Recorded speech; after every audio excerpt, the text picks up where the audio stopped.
त क़यामत जे ॾींहुं इहे रुसवाई थी। औरतुन जे लाइ बि रब फरमावे कुल्लिल मोमिनात यगजुज़न मिन अबसारिहिन। ओ मुंहिंजा महबूब मुसलमान औरतुन खे बि चओ त जंहिं महिल ॿाहिरि निकिरन पंहिंजे नज़रुनि खे हेठि कनि, भली इन्हनि खे बुरको पातल हुजे, भली इन्हनि जे मुंहं ते चादर हुजे, मुड़ुस इन्हनि सां गॾु आहे, पीउ इन्हनि सां गॾु आहे, भाउ इन्हनि सां गॾु आहे, पुटु इन्हनि सां गॾु आहे, पर पोइ बि इन्हनि जी नज़र रस्ते में हुजे, मुड़ुस जे पेरनि में इन्हनि जी नज़र हुजे, मता चादर जे हेठों बुरके जे सुराख मां धागल मर्दन के ॾिसन। अल्लाह से फरमायो पी को लिकी सघन थियूं, बुक्स को लिकी सघन थियूं, पर मां रब जी बुरके जे सुराखन में भी नज़र है। वलयज़रिबन बिखुमरिहिन अला जुयूबिहिन।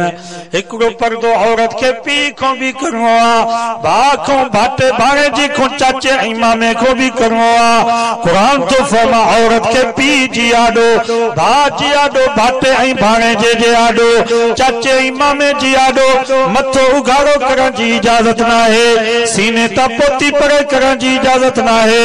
इहो पर्दो औरत के पी को, भाउ को, भाटे भाणेजे को, चाचे इमामे को भी करिणो आहे। ओ ज़फराबाद जा मुसलमानों कुछ सोचो तो सही। ओ मुझी अम्मा, मुझी अधी, मुझी भेण, तू भी कुछ गौर ऐं फिक्र कर।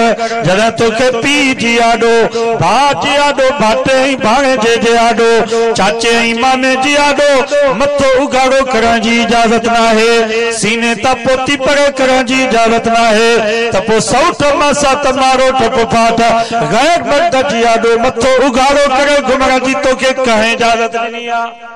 नबी से फरमायो मेरा जवानी रात मां हिकिड़ी औरत ॾिठम जंहिंजा मथे जा वार ज़ंजीरनि सां बदल हुया, हेठों बाहि जा मच पिया ॿरल। फरमायो जीअं मच्छीअ खे पचाइबो आहे ईअं उन माई खे पचायो पियो वञे। मां पुछा कयमि जिब्रील ही केरु आहे? मूंखे चयोसीं इहा उहा औरत जेका दुनिया में मर्दनि जे आॾो मथो उघाड़ो करे घुमंदी।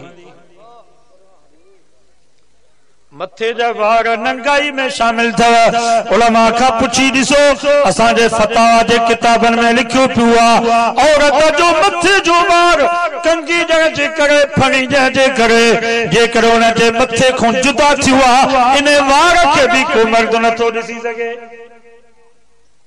बाबा ये बाह हितों खां वठी हेसि ताईं आहे ओघड़ औरत जी, हितों जेकर बाह औरत जी कटिजी वञे इन बाह खे को मर्द ॾिसी सघे थो? पी, भाउ, पुट, इहा टंग जेका आहे इहा हितों बेड़ी खां वठी हेसि ताईं नंगाई में शामिल। हितों औरत जी टंग कटिजी पवे इन टंग खे को मर्द ॾिसी सघे थो? पी या भाउ या पुट, चाचो मामो, इन ही नमूने सां मथे जा वार भी नंगाई में शामिल थव। मथे जो चौथों हिस्सो औरत जो निमाज़ में खुली वियो त औरत जी निमाज़ बातिल थी वई। इन ही जे करे मर्द मरी वञे त उनखे कफन जे लाइ 3 कपड़ा ॾिबा, औरत मरी वञे त उनजी कफन जे लाइ 5 चादरूं ठाहे ॿियूं। सभ खां पहिरीं औरत खे गुस्ल कराइण खां बाद उनजे मथे जे वारनि जूं बगुतूं बनाए सॼे पासे वारा वार सॼे पासे ॾों फेराए करे सीने ते रखबा, खॿे पासे वारा वार खॿे पासे ॾों फेराए करे सीने ते रखबा। उन खां बाद हिकिड़ी पोती सां उनजे सीने खे ढकबो गर्दन ताईं, ॿी पोती असां जेका कफन मां ठाहे बि उन सां उनजे मथे जे वारनि खे ढकबो जीअं हिकिड़ो वार बि उनजो ॾिसण में न अचे। उन खां बाद उनखे अल्फी पाराए बि, पोइ गोॾ वारी चादर, पोइ लिफ़ाफ़ो। ज़फराबाद जा मुसलमानों कुझु सोचो त सही। ओ मुंहिंजी अम्मा, मुंहिंजी अधी, मुंहिंजी भेण, तूं बि कुझु गौर ऐं फिक्र कर। जॾहिं मरण खां बाद तुंहिंजे सीने जे ज़ाहिर थियण खे, तुंहिंजे मथे जी वारनि जी ज़ाहिर थियण खे रब बर्दाश्त नथो करे सघे त तूं जहिड़ी हुजी ज़िंदा हुजी ऐं मर्दनि जी आॾो मथो खोले करे, सीनो खोले करे घुमी, रब कीअं बर्दाश्त कंदो? इन ही जे करे औरत मरी वञे त मरण खां बाद मुड़ुस खे बि हथ लाइण जी इजाज़त न अथसि। मुड़ुस बि हथ औरत खे न लाए, बस निकाह ख़तम। ॾिसी सघेसि तो मुंहुं ॾिसी सघेसि, बाक़ी हथ न लाए। कब्र में भी औरत के उहे मर्द लाए जेके महरम हुजन, भाइर हुजन, भाटा हुजन, भाणेजा हुजन, चाचा मामा हुजन।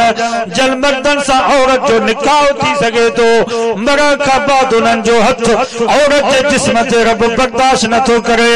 तो मुसलमानो कुछ सोचो तो सही, ओ मुंहिंजी अम्मा तू भी कुछ गौर ऐं फिक्र कर।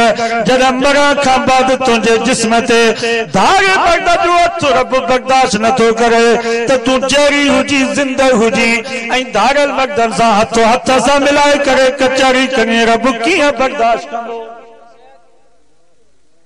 अॼु ज़ुल्म त इहो थी वियो जो असांजा मुसलमान सालनि सां कचहरी पिया कनि, सालनि सां। हालांकि कुरान मजीद में अल्लाह साईं फरमायो वान तजमऊ बैनल उख्तैन, अल्लाह साईं फरमायो निकाह में ॿिनि भेनरुनि खे गॾु न कयो। सालीअ सां निकाह जेसि ताईं घरवारी ज़िंदा उनजी भेण सां निकाह नथा करे सघो, हराम। निकाह हलाल आहे, हलाल खो रब मनो कई आहे, त सालीअ सां कचहरी करो त हराम आहे। कचहरी जी कंहिं इजाज़त ॾिनी। निकाह जेको हलाल हुयो उन खो रब मनो कई, मतां हुनखे तकलीफ़ पहुते तंहिंजे करे शादी कयो त ॿी शादी कयो, मतां हिन जे दिल खे नुक़सान पहुचे, मतां घरवारी जे दिल खे दुख पहुचे, ॿी का पहाड़ विझोसि, हिन जी भेण सां शादी न कयो। पोइ जॾहिं शादीअ जी इजाज़त न आहे त कचहरी करो त हराम आहे, सालीअ जी दावत खाइण त हराम आहे, सालीअ खे गाॾीअ ते घुमाए करे उनखे शॉपिंग करण, इहो तव्हां पंहिंजे घरवारी जी दिल खे ॾुखायो था, रब जे गज़ब खे जुदा दावत पिया ॾियो। ऐं हिनखे केरु ॾोह ई नथो तस्लीम, हिनखे को गुनाह ई तस्लीम। कावर हराम।